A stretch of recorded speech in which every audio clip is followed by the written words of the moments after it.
Divide y vencerás fue el lema utilizado por el general emperador romano Julio César, y que tantos dividendos para su causa expansionista le traería en contra de sus adversarios. Igualmente, esa máxima de divide y vencerás como legado sería usada por la Serenísima República de Venecia, de donde nacería el impulso hacia el nuevo orden mundial secular que sustituyó al antiguo orden mundial clerical de la Iglesia Católica Romana, teniendo sus momentos cumbres durante la independencia de los Estados Unidos y principalmente en la Revolución Francesa. También el Imperio Británico, en su guerra contra el Imperio Español, utilizó esta máxima como parte de sus estrategias de guerra, y Nicolás Maquiavelo sería otro de los personajes que también recomendaba esta postura como medio para la consecución de los fines deseados. Hola, ¿qué tal amigos? Gracias por visitar nuestro canal Soberanos en la Sombra.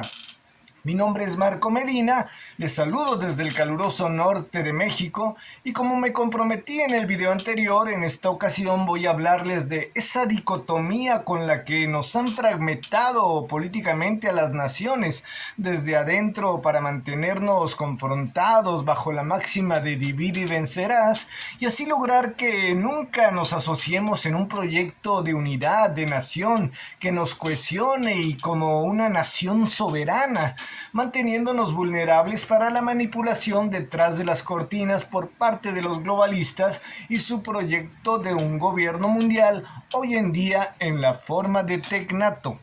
Las categorías de izquierda y derecha dentro del espectro de la política son dos simplificaciones que pretenden contener en dicha dualidad toda una complejidad de expresiones ideológicas que se engloban en una u otra de ambas categorías políticas.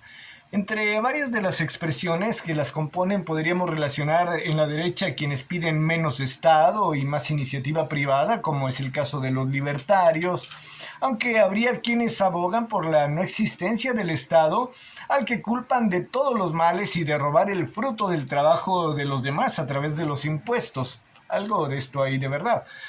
Estos serían anarcocapitalistas, aunque también los libertarios estarían en este tenor. También otros que buscarían un punto medio entre ello, como los liberales. Sin embargo, también hay liberales que estarían en el lado de la izquierda, no nomás en la derecha, por lo que otros los catalogan como de centro, pudiendo ser un poco más a la izquierda o a la derecha.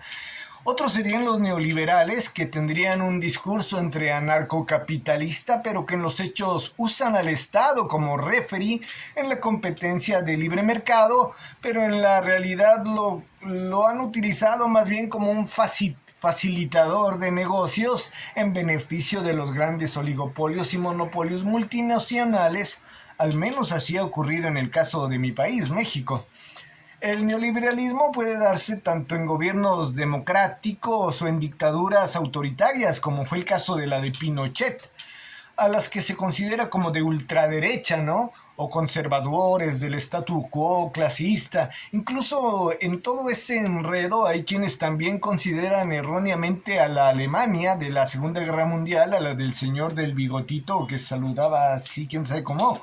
como ultraderecha. Pero lo cierto es que este movimiento también tuvo características que bien pueden clasificarse como de izquierda, teniendo elementos pues de ambos aspectos de lo que hoy se llaman izquierda y derecha. Por lo tanto, no creo que entre en esos tenores. En cuanto a la izquierda, tendríamos a quienes también abogan por la eliminación del Estado, como los anarquistas, los comunitarios, que son como organizaciones de, sí, comunidades que no tienen formalmente un gobierno, pero que sí ellos deciden como en consenso a sus autoridades pues espontáneas, no muy formales, todo esto, que mediante usos y costumbres pues se organizarán entre todos, ¿no? Los propios socialistas, que estarían más en la centroizquierda, junto a liberales, también de centroizquierda, que abogan por el estado de bienestar y la justicia social. También los regímenes autoritarios y totalitarios, como pues con el Estado como el acaparador de los medios de producción, como lo fueron el marxismo soviético, el todavía castrismo cubano, aunque ha aligerado un poco, o el maoísmo chino o camboyano también, que serían considerados todos ellos como la ultraizquierda. En fin, todo un merequetengue o un quilombo, como dicen en Argentina, o una capirotada, como decimos acá en el norte de México. Sin embargo, tanto la izquierda como la derecha son necesarias, pues ellas expresan en su esencia más positiva aspectos que son necesarios para la evolución de la humanidad. Por ejemplo, la derecha en su aspecto positivo, le escuchaba a un geopolítico del cual no tuve la precaución de tomar su nombre, pero esta reflexión me gustó mucho. Él decía que la derecha en su aspecto positivo es como el cauce que ordena las formas de organización humana, mas en su aspecto negativo representa ser un cauce sin forma, algo estancado. Por su parte, la izquierda, en su aspecto positivo, es como la corriente de ese cauce que transformará para bien aquello que se pudo haber estancado. Mas en su aspecto negativo, la izquierda se manifiesta como destrucción, como una corriente desbordada. Ya, pues esto fue lo que comprendí un poco de lo que él dijo en una entrevista que por ahí me encontré. Pero igualmente ambos aspectos también los podemos relacionar como expresiones de arquetipos esenciales del ser humano. Pues la derecha es una manifestación del arquetipo del padre, que procura que sus hijos aprendan a defenderse, a salir adelante por sus propios medios, que aprendan a competir con el entorno para desarrollar las cualidades para superar obstáculos. Mientras que la izquierda representaría el arquetipo de la madre, quien busca que todos reciban los mismos cuidados y protección, especialmente los más desfavorecidos, que todos tengan un entorno armónico, procurando partes iguales para todos. Ambos aspectos se complementan, así como los dos ojos de la cara que nos ayudan a enfocar mejor y tener una mayor panorámica del entorno. Quien solo ve con un ojo es un tuerto que pierde foco y panorámica. Quien se casa con uno solo de los arquetipos en la esfera política, ya sea de izquierda o derecha, deviene en una especie de tuerto político de visión limitada. El asunto es que la plutocracia hegemónica globalista ha procurado estimular los aspectos negativos de ambos para que el cauce se estanque y la corriente se desborde, destruyendo todo en lugar de transformar para bien, usando para ello la máxima del divide y vencerás, pues en lugar de que ambos aspectos se complementen en una síntesis positiva basada en el sentido común más que en las ideologías políticas, la idea es generar un caos negativo que les lleve a la confrontación constante para que ello traiga como reacción que la sinarquía globalista nos ofrezca la solución como síntesis negativa, la cual será la construcción del tan propagado gran reinicio o tecnato mundial. Culturalmente se nos ha dicho que la diferenciación nominal de las corrientes de izquierda y derecha surgió a partir de la Revolución Francesa, cuando el rey Luis XVI convocó en 1778 a los Estados Generales para reunirse en asamblea por causa de la inestabilidad social que se suscitaba en el reino.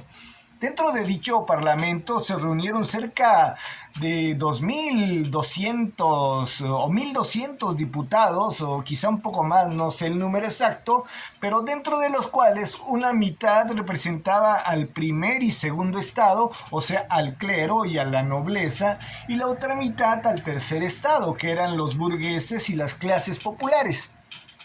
Durante las sesiones, a la derecha del rey se sentaban los representantes del clero y de la nobleza que abogaban por una monarquía parlamentaria a lo mucho como cambio para darle cauce a las cosas, mientras que a la izquierda se sentaban los que representaban a las clases burguesas y populares, quienes proponían una transformación definitiva, ¿no? La creación de una república, surgiendo así esta definición o dicotomía dualista de corrientes políticas de izquierda y de derecha.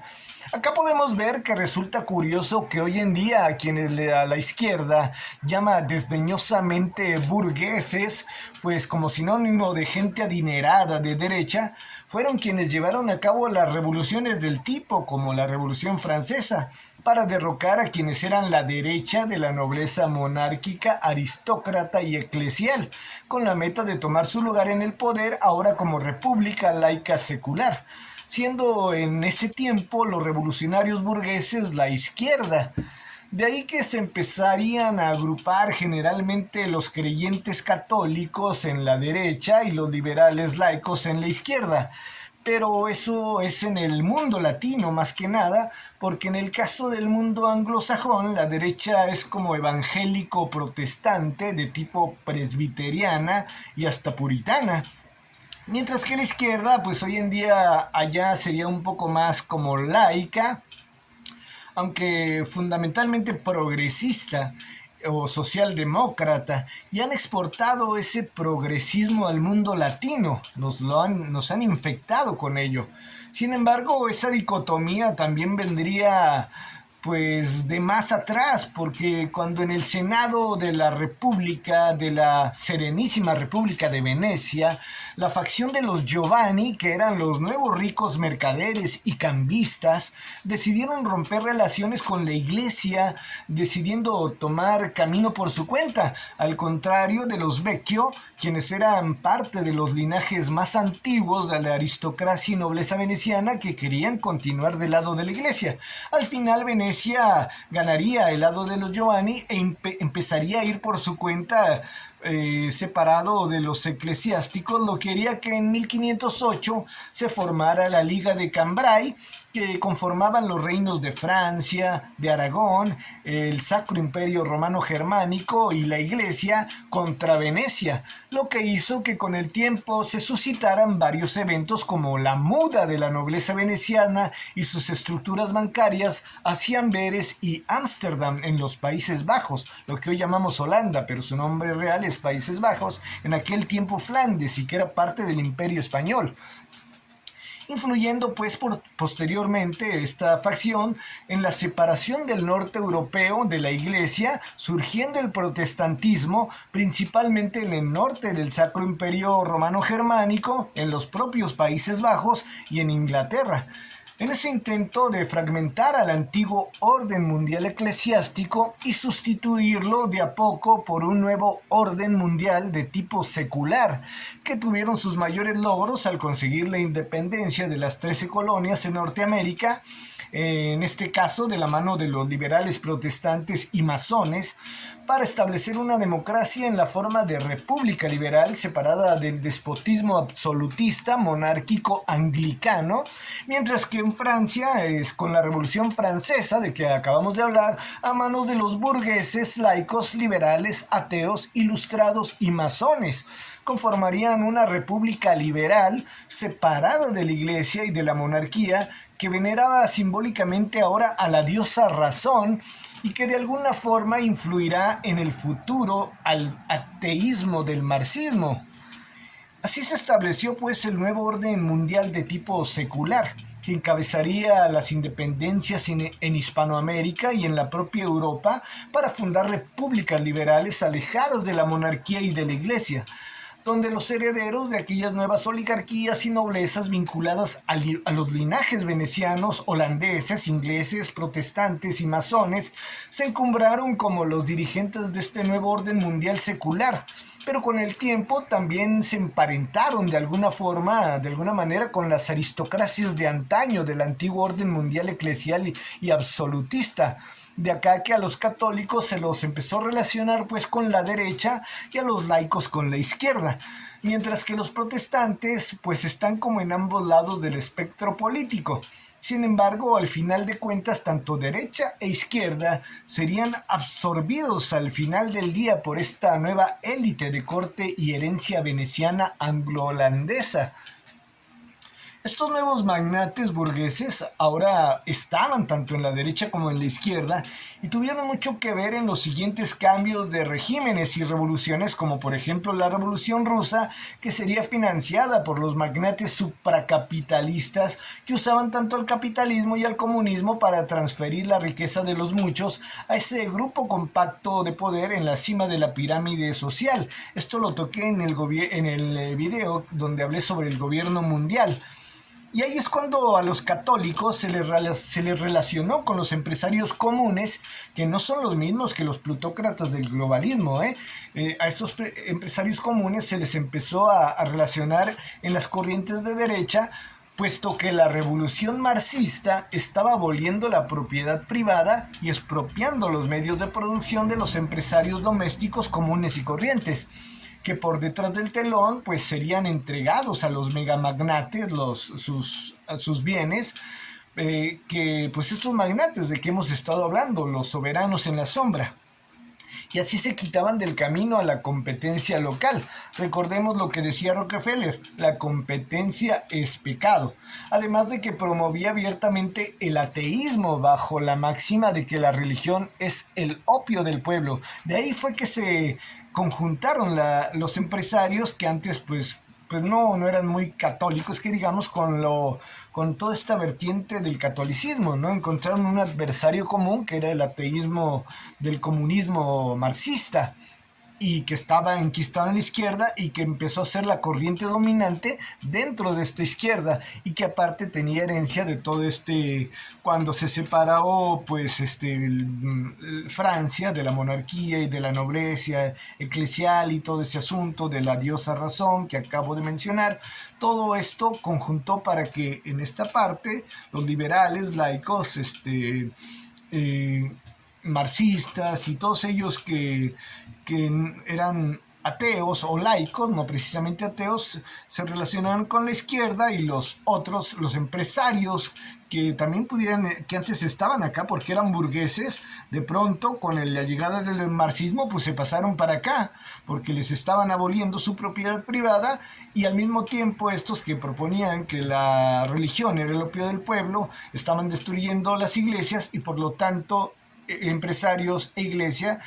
se conjuntaron en lo que era la derecha ahora. Esto fue lo que hizo pues mm,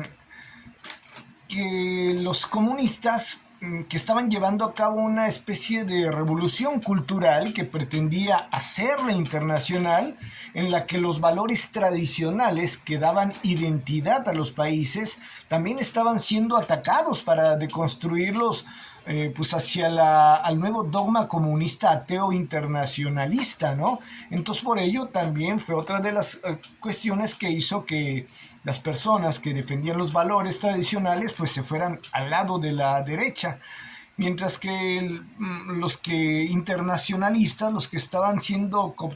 captados a la lucha de clases, al proletario y estas cosas, se fueran rumbo a la izquierda. Aunque había muchos obreros que también eran cristianos, ¿no? Estos se quedaban como en el limbo, se identificaban de alguna forma con los valores tradicionales de la derecha, pero también con los ideales económicos y de organización social de la izquierda. Bueno, pero por el otro lado, pues estos oligarcas del poder mundial secular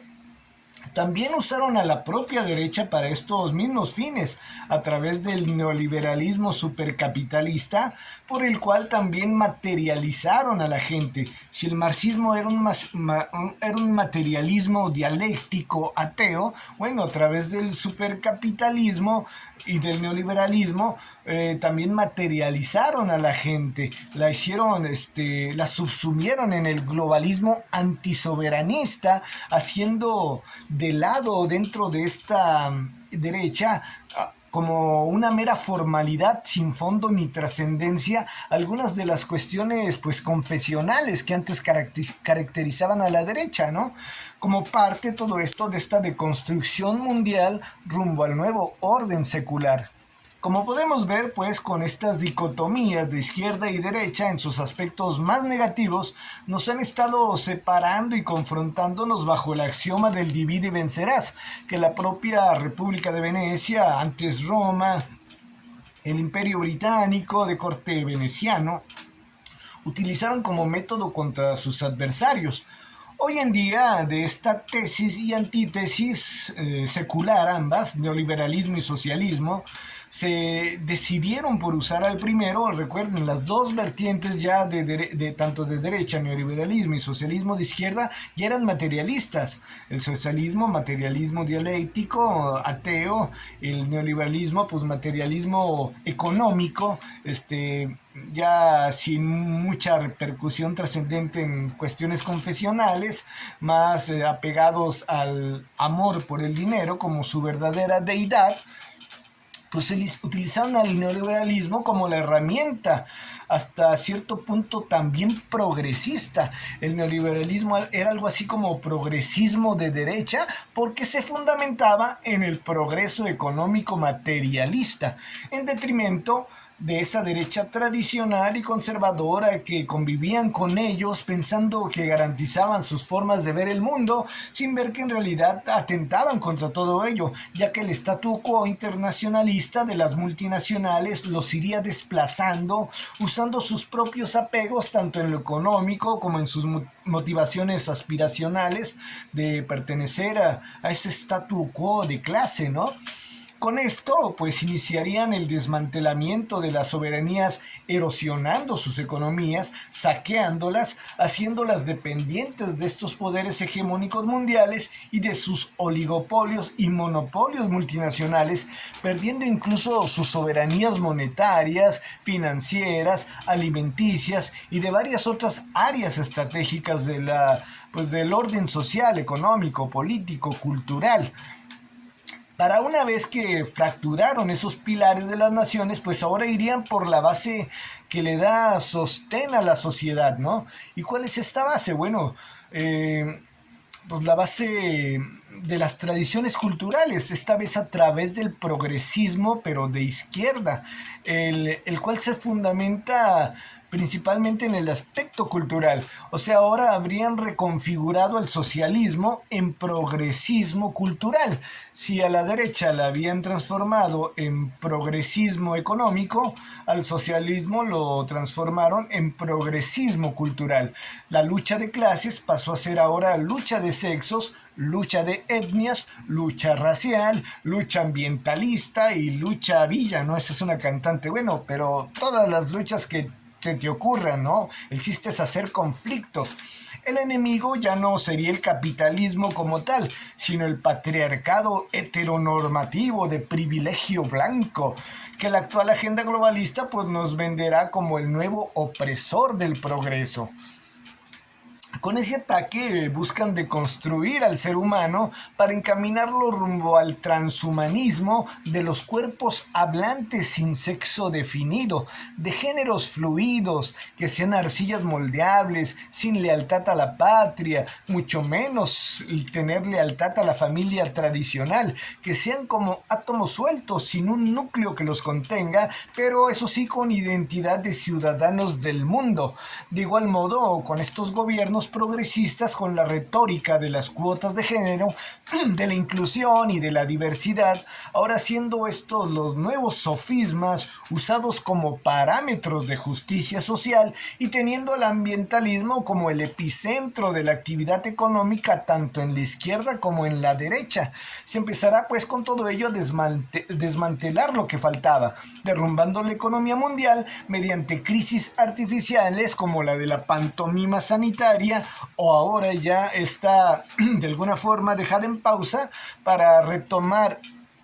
estas crisis artificiales mediante la actual guerra en Ucrania y lo que se les vaya ocurriendo en esa dirección, que estos no tienen llenadera y tienen bastante imaginación para sus maquiavélicos proyectos. Todo esto pues para llevar al mundo a la digitalización de la cuarta revolución industrial para el mejor control social como preludio del tecnato mundial. Todo esto será la síntesis final que el Gran Reinicio, con su Agenda 2030 y sus 17 Objetivos de Desarrollo Sostenible para reconstruir mejor, Build Back Better, están diseñando por parte de esta élite macabra. Como dato importante que ya he mencionado en otros videos, solo para recordar y tenerlo siempre presente, es que actualmente en la cúpula globalista también existe esta dicotomía, ¿no? Por un lado, en la cúpula globalista estaría los neoconservadores y neoliberales, que podríamos llamar, aunque para ellos no funcionan estas dicotomías, pero podríamos considerarlos como de derecha, con filiación evangélico-protestante y prosionista, que busca el supremacismo de un gobierno mundial basado en la interpretación talmúdica de la Torá, entre cuyas cabezas les he mencionado están el clan de los Rockefeller, el sempiterno Henry Kissinger, los Bush, George Bush padre e hijo, Benjamín Netanyahu, que ya lo sacaron del gobierno sionista, pero es parte de esta camada pues prosionista, obviamente, y evangélico sionista y todo el rollo, un poco pseudonacionalista, porque no es el nacionalismo lo que los mueve, sino el supremacismo internacional. Y esta facción pues ha mantenido gran influencia también en los gobiernos con tendencias nacionalistas por estas causas, ¿no? Por el sionismo, puesto que las filiaciones evangélico-protestantes de algunos países que llegan a tener mandatarios de este tipo, como fue el caso de Estados Unidos con Donald Trump o actualmente con Jair Bolsonaro en Brasil, pues son muy influenciados con esta facción por este contexto religioso, ¿no? Confesional evangélico, pero que tiene mucha relación con el sionismo, bueno, pues con la Torah, con la interpretación talmúdica de la Torah y todos estos aspectos, y ven al sionismo como una cuestión pues que se legitima desde esos parámetros confesionales, aunque no es así, y por eso hay el nacionalismo sionista, pues de alguna forma se confunde así con el nacionalismo verdadero, ¿no? Siendo que en realidad es supremacismo y que busca un gobierno mundial en base a la interpretación talmúdica de la Torah. Y bueno, esta facción también tiene buena relación con la Rusia ortodoxa de Vladimir Putin y con la China maoísta, que hoy es el laboratorio tecnócrata actual, ¿no? Desde el cual quieren hacer ambas facciones que sea el eje desde donde se expanda todo este nuevo modelo tecnocrático en todo el mundo. Así China desplazará a los Estados Unidos como la aparente nueva nación hegemónica, pero realmente tras bambalinas están los globalistas en todo ello. Bueno, mientras que por el otro lado, en la izquierda, están los progresistas, más laicistas o laicos, pero más que laicos, laicistas, o sea que tirándole como al ateísmo, a la discriminación de todo el aspecto cristiano realmente. No son muy prosionistas, aunque sí un poco, porque también o sea, el sionismo, como les digo, tiene ciertos tintes nacionalistas y eso ya debe de ser proscrito, ¿no? El nacionalismo debe ir desapareciendo, aún en Israel. Y entonces lo que ellos buscan es una sinarquía de concentración total de poder mundial en pro de la construcción del universalismo globalista, en donde la cimentación de esta sinarquía pues sea más importante que lo otro, ¿no? Y vaya eliminando todas las identidades nacionales, buscando pues expandir la idea del gobierno mundial ecuménico, ecologista y cientificista, enfocada en el culto a la materia o a la creación material como una especie de reconfiguración de lo que fue aquella veneración simbólica a la diosa razón de la Revolución Francesa. Dentro de esta facción estarían los Rothschild, los Clinton, George Soros, los Obama, Joe Biden, John Kerry, etcétera, ¿no? Toda el ala demócrata. Esta corriente es la que actualmente domina en la cúpula de poder, aunque no siempre ha sido así, como que algunas veces ha sido la facción neoconservadora, a veces hoy en día la progresista, y así se van pues turnando, aunque no turnando, es según el que mejor vaya haciendo las cosas el que toma la hegemonía. Así pues, el enemigo como tal no es la derecha ni tampoco la izquierda. no son los empresarios, ellos son fundamentales en una sociedad, al menos en nuestro modelo que actualmente tenemos, ¿no? Tampoco el fantasma, ya porque es un fantasma del comunismo, ni el Foro de Sao Paulo, ni el Grupo de Puebla o el castrochavismo, no, no, el marxismo ya es un fantasma también, así como el neoliberalismo. De hecho, no es del todo cierto ahora con toda esta expansión de la izquierda ganando elecciones presidenciales que América se esté pintando de rojo, ¿no? Que el continente esté pintándose de rojo, como dicen algunos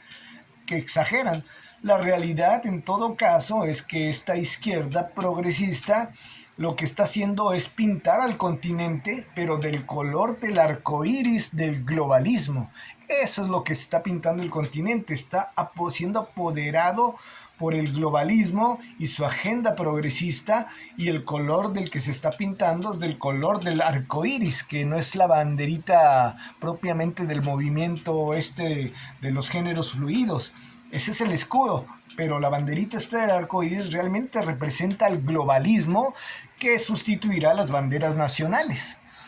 El verdadero enemigo, pues, es una cúpula supracapitalista, tecnócrata, que mueve los hilos de los acontecimientos mundiales y usa como sus marionetas a ambas corrientes de izquierda y derecha en sus formas más negativas para mantener confrontados por dentro a los pueblos, y así que sea más fácil establecer la solución global que como síntesis final ellos nos van a ofrecer. La verdadera batalla, pues, no es izquierda contra derecha, sino la batalla del nacionalismo patriota contra el globalismo del gobierno mundial tecnócrata. Y esto es lo que quería hablar por hoy. Espero que te haya gustado y te haya clarificado las ideas. Puedes igual no estar de acuerdo, pero yo veo que esto es lo que está sucediendo. Y sin más, como ya llevamos media hora y más o menos esto es lo que me gusta que abarque de tiempo los videos, pues aquí lo dejaremos porque ya la idea central creo que ya la he desarrollado.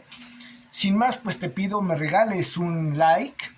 que también eso me ayuda mucho. Por favor, suscríbete al canal para hacer comunidad y los algoritmos de esta plataforma nos recomienden a un mayor número de internautas para que nos vean, nos escuchen.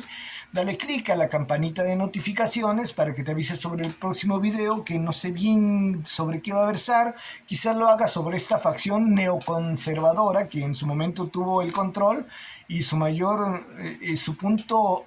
cumbre de poder fue en el evento aquel de las mellizas, de las hermanas Torres, que eran mellizas y un talibán las tiró. No sé si me entiendas, creo que no se puede decir esto como es. Quizás de eso hablen en el próximo video. Sin más, te recomiendo mi libro La Guerra del Alma Global contra el Espíritu Nacional, donde abarco todos estos temas desde 2000 años de antigüedad hasta la fecha. Y pues esto sería todo. Está en Amazon el libro en formato digital y nos escuchamos en el próximo video.